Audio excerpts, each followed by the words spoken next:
CNN, President Donald Trump will watch Easter come and go this weekend without the nation raring to go, as a new debate buds over whether May 1st is now the target date of revival. Instead of joining packed pews at his usual 11 a.m. Eastern Time service at the Stone Bethesda by the Sea in Palm Beach, Florida, Trump said this week he'll livestream Easter on a laptop from a megachurch in Dallas. And instead of brunch and an egg hunt on the lawn at Mar-a-Lago, Trump is spending the weekend in Washington anxiously looking ahead to the decision he says is the biggest of his presidency. In late-night meetings inside the White House Roosevelt Room, Trump's advisors this week hashed out what might be necessary to declare the country reopen for business in 3 weeks' time, according to administration officials. Even as coronavirus cases are expected to peak soon in the United States, Trump has begun looking forward to the day he can tell the American people the worst is over. If the curve is flattening, sources say Trump has asked in meetings, shouldn't some people be allowed back to work? And if the total number of dead is now projected lower, could a reopening happen sooner? We're looking at a date, Trump said Friday. We hope we're going to be able to fulfill a certain date, but we're not doing anything until we know that this country is going to be healthy. In public, Trump has been coy about offering a specific date for reopening the country after he was forced to back off his initial Easter timetable. But internally officials are pushing to do so by next month, and there are specific discussions underway about May 1st, a person familiar with the talks said. It's a date few health experts, including those advising him at the White House, feel comfortable endorsing outright. Privately, they have cautioned that it could take longer to get testing up to speed throughout the country, including not only for the tests that determine if someone has coronavirus but those that determine if someone has had it without knowing. Those health officials are being assured by other aides that testing will be on par within weeks, but doubts remain, people familiar with the talks said. Aides already predict an eventual clash between those who want the economy reopened and those who caution a more gradual approach. Trump insisted Friday he would give both sides a hearing, even as he claimed that staying at home leads to death also. I will certainly listen. Two sides, remember. I understand the other side of the argument very well, he said when asked whether he would heed the advice of his health team if they tell him May 1st is unrealistic to reopen the country. Pressed later what metrics he would use, he simply pointed to his head. That's my metrics, he said. I'm going to have to make a decision, and I only hope to God that it's the right decision. But I would say without question it's the biggest decision I've ever had to make. Everyone bending his ear. As conversations intensify in the White House about how and when to give guidance to reopen the country, the president is talking more and more to friends from Wall Street, hedge fund managers and others in the financial world, pressuring him to put a specific date on the calendar for when businesses can reopen, and to do it soon, according to a person familiar with the president's conversations. Meanwhile, the president's allies in conservative media have begun waging a campaign to discredit some on his team as narrowly focused on charts and models rather than the economic pain inflicted on millions of Americans. Rush Limbaugh, the conservative radio host whom Trump awarded a surprise Medal of Freedom during this year's State of the Union address, called Dr. Anthony Fauci, the nation's top infectious disease expert, a Clinton sympathizer, on his program this week. Tucker Carlson, whose intervention in early March helped Trump take the outbreak more seriously, said on his Fox program Fauci had been wrong repeatedly. When Trump initially decided Easter was the date he hoped to have the country open again, it caught some aides off guard and was not based on any data-focused discussions.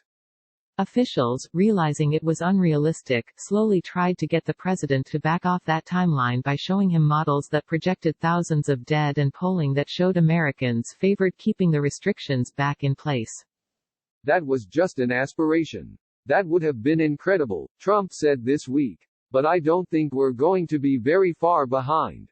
Now, there is no similarly concerted effort underway to convince Trump to ease up on the May timeline for reopening the country, people familiar with the matter said. Even some of Trump's cabinet officials have started signaling their quiet endorsement of lifting certain restrictions.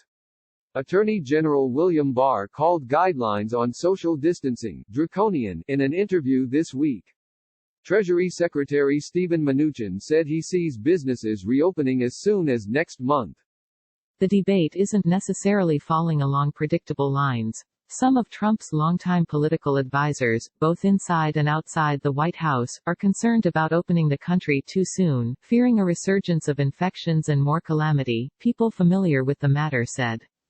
Frustration is brewing among some of the president's aides that wealthy outside voices are pushing their own agendas, with their own portfolios and companies in mind, rather than what may be best for the country, not to mention the president's re-election prospects and legacy. Eager for victory. Still, with unemployment spiking and his approval slipping, Trump is eager to declare victory against what he calls the invisible enemy. He's previewed a big celebration when the coronavirus outbreak has ended and hopes the country's re-emergence from virtual lockdown will help him politically. Even with an administration response beset by poor preparation, confusing messaging and persistent shortages in supplies, Trump believes he's behaving like a wartime president and will be rewarded with a boost in support like past crisis-time leaders. Marathon briefings from the White House, not universally supported among Trump's allies, have nonetheless proceeded apace even after the conservative Wall Street Journal editorial board called them boring and off-key. He's been encouraged by indications showing the total number of deaths in the United States may fall well below the projections offered by his team earlier this month, when models produced by the White House put the potential deaths between 100,000 and 240,000. Dr. Deborah Birx, the White House coronavirus response coordinator, said on Friday for the first time since the coronavirus pandemic hit she is seeing a leveling of the curve in the United States. You can see for the first time that in the United States, we are starting to level on the logarithmic phase like Italy did about a week ago. And so this gives us great heart, that not only in specific places, but we are starting to see that change, Birx said. Still, she cautioned, we have not reached the peak. Inside the White House, there is little expectation the federal guidelines on social distancing will be reissued as they currently stand when they expire on April 30, though officials close to the situation cautioned that could change. Instead, conversations about pinpointing certain geographic regions based on their infection rate are well underway. The task force has weighed benchmarks that might indicate a state is ready to loosen restrictions on businesses and gatherings, including a sustained 14-day period reduction in the number of confirmed cases, normal operations returned to hospitals and widely available testing. Though Trump claimed Friday to wield absolute authority in reopening the country, the extent of his powers remain limited. The federal government's guidelines on closing businesses and restricting gatherings were merely recommendations, and decisions on how and when to actually reopen the country will lie mostly with governors who enacted mandatory stay-at-home orders. Americans themselves will also need to feel comfortable returning to crowded restaurants and workplaces before the economy can return to normal. A CNN poll released Wednesday showed 60% of Americans say they would feel uncomfortable returning to their regular routines if social distancing guidelines were lifted after April 30, the current expiration date for Trump's recommendations. Trump and his senior officials have acknowledged a phased approach to reopening may be necessary, though the president himself has advocated publicly for a big bang that would see the entire nation open at once. The next month or two, we should be able to restart, at least on a rolling basis, National Economic Council Chairman Larry Kudlow said in an interview on the Fox Business Network. Other officials were less enthusiastic. Some places will be able to think about opening on May 1, Surgeon General Jerome Adams said Friday on Fox News. Most of the country will not, to be honest with you, but some will. Testing questions. Just watched Trump denies a shortage of coronavirus tests. See Fauci's answer. Replay more videos. Must watch Trump denies a shortage of coronavirus tests. See Fauci's answer 156. Key to any reopening, according to health experts and senior administration officials, is the ability to offer widespread testing and institute surveillance systems that would identify new outbreaks. The White House has worked to develop a more robust testing strategy, including shipping new rapid tests developed by Abbott Laboratories to states.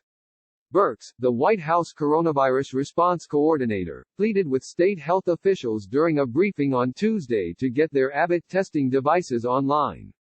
The White House has also worked to scale up serology testing, used to detect antibodies that would identify people who are likely immune to coronavirus and who could return to work or other aspects of normal life.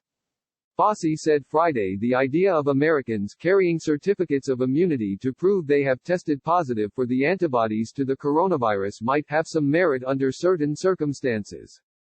But the test isn't ready yet. And the country remains at home, even on a week when many Americans would otherwise be streaming into churches for Easter or gathering with families for Passover. Trump, who once hoped a great American resurrection would be underway by now, said he'd set up his laptop from the White House to watch Easter services from Dallas First Baptist Church, where his friend and sometime advisor Robert Jeffress is the senior pastor.